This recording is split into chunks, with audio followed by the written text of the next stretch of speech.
Welcome to another episode of the North Carolina Tar Heels Insider Podcast.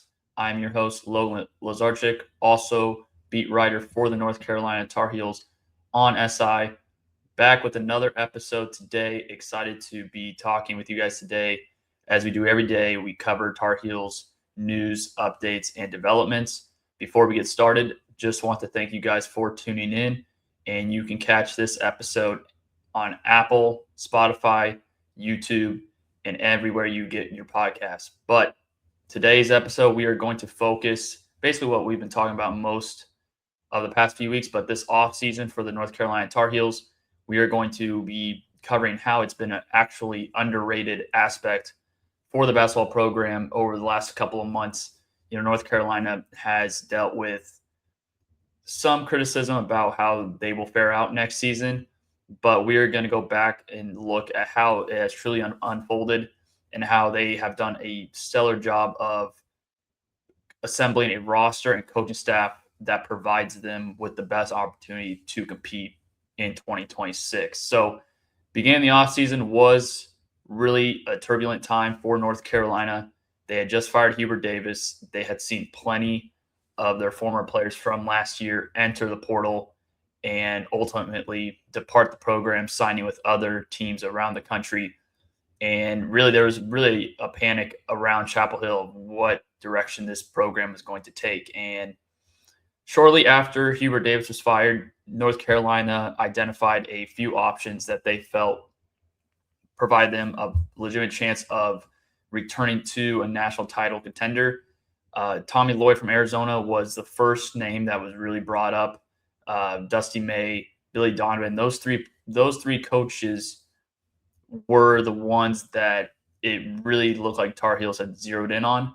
And Tommy Lloyd, he eventually became the top target for North Carolina, despite the fact that he was still coaching with Arizona at the time. They were in a Final Four game.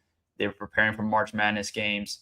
And he really didn't do much to silence those murmurs, those rumors that he could be joining Chapel Hill. He told reporters that he did meet with North Carolina, but at the end he decided to sign a 5-year extension, which once that transpired, North Carolina's options really seemed limited.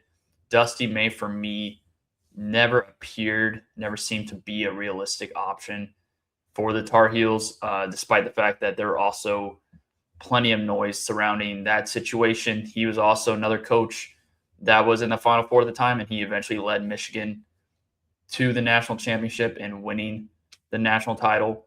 And to me, North Carolina made more sense for Tommy Lloyd based on the fact that the Tar Heels have much more financial power than Arizona.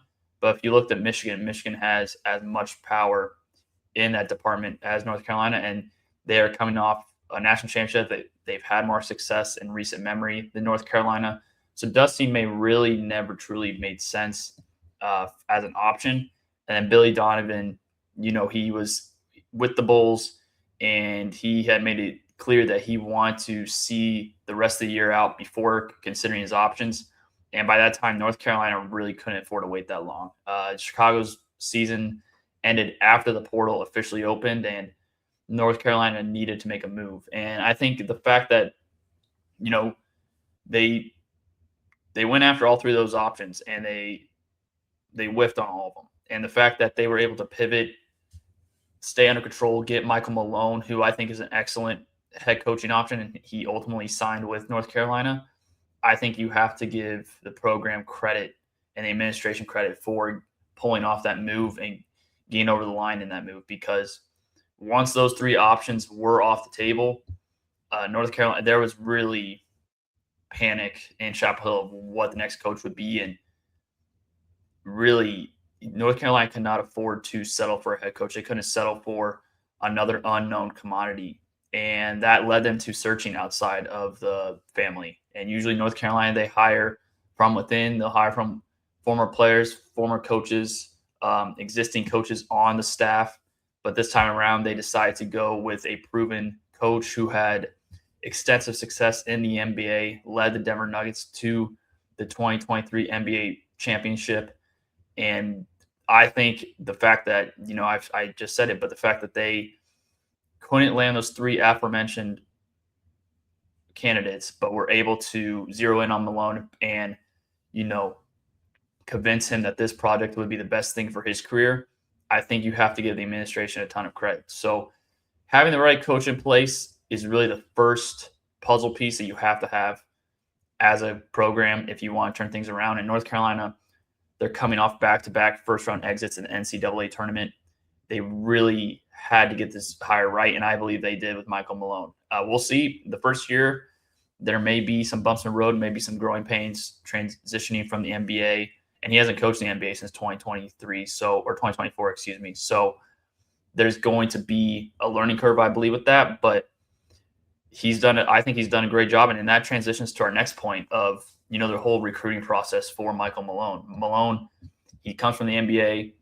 Free agency, there may be some type of recruitment, but it's definitely not as similar as it is to college. And college now with the NIL makes things a lot more difficult to, navigate and get a roster together. And when you consider that he was hired, 24 hours before the portal opened, he was introduced while the portal window was open and had begun. And the fact that, they lost most of their rotation from last year's roster. It was Jaren Stevenson was still up in the air at that point. And you had Seth Trimble was graduating. Derek Dixon had entered the portal, eventually signed with Arizona. Luka Bogovac entered the portal, eventually signed with Oklahoma State. You had key pieces on the bench that signed elsewhere in the portal. So considering that, there was a time when North Carolina's roster was Jane Young, Isaiah Dennis, and at the time Henry Vasar was still there, but it wasn't really expected that he would stay. It was pretty much a foregone conclusion that he would enter the draft, at least go through the process. And Michael Malone was able to get a roster together, and he also lost Dylan Mingo in the process, who decommitted and reopened his recruitment, and he eventually signed with Baylor. So there's a lot of things working against Michael Malone, and despite that, he was still able to retain Maximo Adams, which after Mingo had decommitted from the program, that became the biggest concern because those two players had signed with North Carolina this offseason as incoming freshmen, as top 25 recruits, and they were supposed to be, key pieces of that core for next year. And Maximo Adams decided to stay in Chapel Hill. He wanted to learn from Michael Malone. And I think Malone's ability to coach the NBA level and the fact that he has a vision for this team, I think goes a long way in that happening. And Malone, he signed Nicholas Abdallas. That was his first signing. And when you look at who Malone has brought in this offseason, it's not going to garner a lot of attention. It's not going to, steal the headlines or anything like that. Nicholas Abdallas, very good player. He was not regarded as like a superstar transfer in the portal. And I think the fact that that was Malone's first signing tells you all you need to know about. He's not going to go after 5-star recruits. He's not going to go after the top names just because they are the top names. He's going to build a roster that fits his vision, that maximizes his system. And I think most of, if not all of his additions he's made this offseason fit that bill. And Abdallas, underrated addition. It was Malone's first addition since taking over as a head coach. And that's another thing. North Carolina, when the portal first opened, they really were dormant for the first 5-6 days. And there were serious questions about Malone's recruitment style. Is it working? Is he going to have a roster at his disposal that can compete next season? And he quickly quieted those doubts. First with Abdallas, and then landing Terrence Brown, which I think that may be the most pivotal signing of the offseason because, A, he's an elite player, elite scorer, a player that averaged nearly 20 points per game at Utah last year. And he also was, he was being pursued by Kansas, Kentucky. And the fact that Malone is able to land him as the first-year head coach in North Carolina over those programs who have, Bill Self's in Kansas, very established coach. Mark Pope, although he hasn't really hit the ground running in Kentucky, he's been there a couple of years. So the foundation has been set for those two programs, while North Carolina has been, figuring things out on the fly with the first year, college head coach who has experience in winning at the highest level. But going to this level, there's a lot of learning to do for him. So the fact that he was able to sign Terrence Brown, convince him to join Chapel Hill, I think that was potentially the most pivotal signing, and one that I think proves to other players like down the line in the near future that Malone is the real deal, and that I think that gave North Carolina a lot of credibility by landing Brown. That was a player that a lot of people had on their radar as one of the top, transfers, and Abdalis was nationally ranked higher than Brown in the portal. But I think a lot of that has to do with the fact that Brown is going to be a senior and Abdalis is a sophomore, and Abdalis, 6'9", could play the guard. But when you look at Brown, he's going to unlock something that North Carolina truly didn't have last year, and that was prolific scoring from the backcourt. And so I think Terrence Brown, excellent signing. I think that was their second sign that they made. And then North Carolina also, gained Sam Keita from Barcelona, an overseas 5-star recruit. That's another one that didn't slide under the radar because he is a very talented player. But you didn't really see North Carolina in the past. They pursued Luka Bogovac, but Michael Malone has pursued heavily into the overseas circuit, and he's still recruiting players from Europe. So Sam Keita, landing from Barcelona to North Carolina, I think it was another huge deal that kind of gets swept under the rug a little bit. He's a raw prospect, but Michael Malone landing him, signing him to North Carolina was another monumental deal. And then just retaining, they retain Jaron Stevenson. They add Cade Betterman to the depth of the backcourt. I think this roster, and they signed Matt Abel, who's still an NBA process, so there's still some level of concern with that situation. Educated guess, I believe he stays in Chapel Hill, plays in North Carolina at least for one season. But that's a really, I think, underrated transfer portal class, and they're still trying to add players to this roster. On Tuesday, North Carolina met with Kevin Thompson, who formerly signed with LSU, 4-star recruit, really talented forward, a bit undersized, 6'6", 185. But I think he's another piece that can come off the bench, provide some minutes for Stevenson or Adams and Abel. And although that has not officially been, pushed over the line, Malone pursuing Thomas, as well as, he's pursuing a Greek center as well. I think that tells you that this team right now, the roster looks almost solidified, and that may be, some people may look at the roster right now and not think it's a competitive roster. But I think the fact that he's still trying to go for 1, 2, 3 or more players, I think that tells you that he still has his sights set to strengthen this roster, specifically in the front court. And I think North Carolina, I think Michael Malone, he was hired.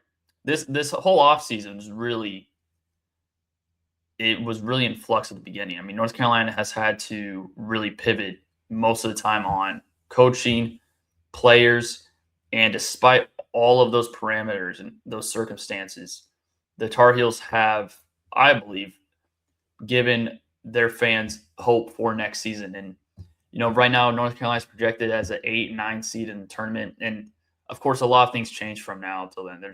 There's so much that we'll learn in the coming months. So I don't think that people should be looking that far ahead, but I do think North Carolina's offseason has set the foundation to exceed those expectations. And I think the administration deserves a lot of credit for how they went about the coaching hire. Like I said, they went through a lot of adversity during that process of they had 3 coaches that they really wanted. All 3 did not seem to be totally sold. And in Dusty May's case, he was never going to leave Michigan.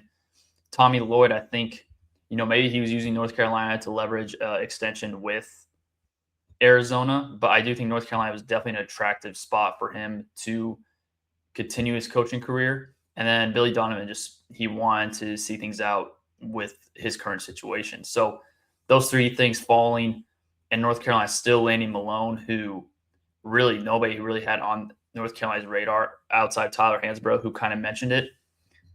I think North Carolina deserves a lot of credit for that. And then the recruitment, the transfer additions that they've made since Malone was hired, I think all that culminated together.